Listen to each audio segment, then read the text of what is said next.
الحمد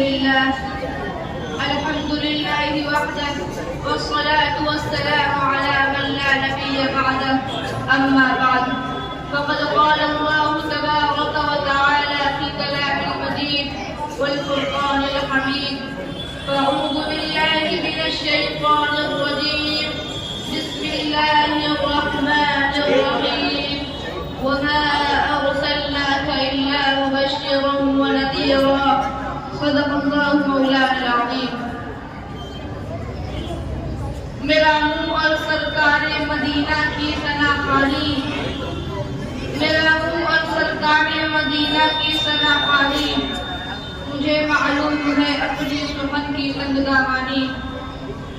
جناب صدر، محترم اساتذہ کرام، اسٹیج پر رونق افروز علماء کرام اور دارالسلام مکتب عباسیہ کے درخشندہ ستاروں، میں اس متبرک اور پرامن بزم میں شمع رسالت کی ضیاء حیات کو روشن کرنے کی جسارت کر رہا ہوں.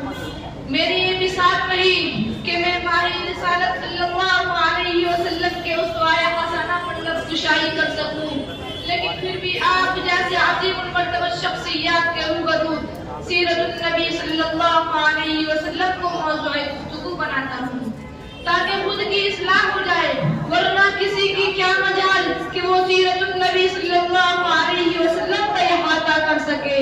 جیسا کہ شاعر رسول حضرت حسان رضی اللہ عنہ کا شعر ہے، جس میں انہوں نے اپنی مجبوری ظاہر کرتے ہوئے فرمایا: ما ان مدحت محمدا بمقالتی ما ان مدحت محمدا بمقالتی ولكن مدحت مقالتی بمحمد. میری یہ مثال نہیں کہ میں اپنے اشعار سے مدحت رسول کا حق ادا کر سکوں، میری یہ مثال نہیں کہ میں اپنے اشعار سے مدحت رسول کا حق ادا کر سکوں. ہاں، میں نے ذکر رسول صلی اللہ علیہ وسلم سے اپنی اشعار کی ضرور مدح سرائی کی ہے. اسی طرح جیسا کہ دارالعلوم دیوبند کے بانی شیخ حضرت مولانا نانوتوی رحمۃ اللہ علیہ کا شعر ہے، انہوں نے بھی اپنی مجبوری ظاہر کرتے ہوئے فرمایا: قلم میرا قاصد زباں میری عاجز محمد کی عظمت بتاؤں میں کیسے. قلم میرا قاصد زباں میری عاجز محمد کی عظمت بتاؤں میں کیسے. ہے محبوب رب کو امام الرسل، وہ فضائل مکمل سناؤں میں کیسے. ملت اسلامیہ کے دھڑکتے دلوں، بعثت نبی صلی اللہ علیہ وسلم سے قبل پورے جزیرۃ العرب پر کوئی حکمرانی کے لیے تیار نہ تھا اور نہ نظام مکمل تھا. عدالت، انسانیت، امانت و دیانت، عصمت و عفت، صلاح و تقویٰ کا جنازہ نکل چکا تھا. شرافت و عزت کی کلیاں مرجھا چکی تھی. شرک و ضلالت کی تاریکی ہر سمت آ رہی تھی. نفرت، ظلمت، شقاوت اور عداوت کا دور دورہ تھا. کسی اردو شاعر نے کیا ہی خوب منظر کشی کی تھی: بدی کا زور تھا ہر سو جہالت کی گھٹائیں تھی. بدی کا زور تھا ہر سو جہالت کی گھٹائیں تھی. فساد و ظلم کی چاروں طرف پھیلی ہوائیں تھی. ذرا سی بات پر تلوار چل جاتی تھی آپس میں، ذرا سی بات پر تلوار چل جاتی تھی آپس میں، تو پھر جنگ آتی ہی نہ تھی دو چار کے بس میں. اگر لڑکی کے پیدائش کا ذکر گھر میں سن لیتے، اگر لڑکی کے پیدائش کا ذکر گھر میں سن لیتے تو اس معصوم کو زندہ زمین میں دفن کر دیتے. غلط جو بھی برائی تھی سب ان میں پائی جاتی تھی، غلط جو بھی برائی تھی سب ان میں پائی جاتی تھی. ندی شرم و حیا آنکھوں میں غلط بے حیائی تھی. مگر اللہ نے جب ان پر اپنا رحم فرمایا، مگر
تھے.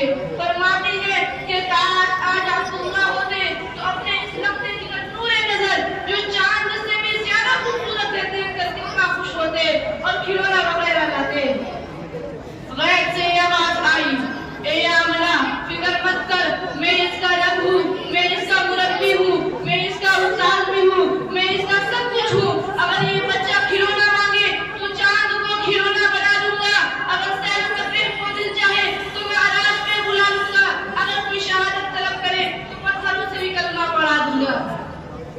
اس کے بعد عبد المطلب آتے ہیں, سوال کرتے ہیں, اے آمنہ کوئی نام سوچا ہے؟ آمنہ کہتی ہے کہ جب سے یہ بچہ پیدا ہوا ہے نہ زبان پر قابو نہ قلب پر. ذہن میں کئی نام آتے ہیں لیکن قلب میں دستک ہوتی ہے محمد صلی اللہ علیہ وسلم.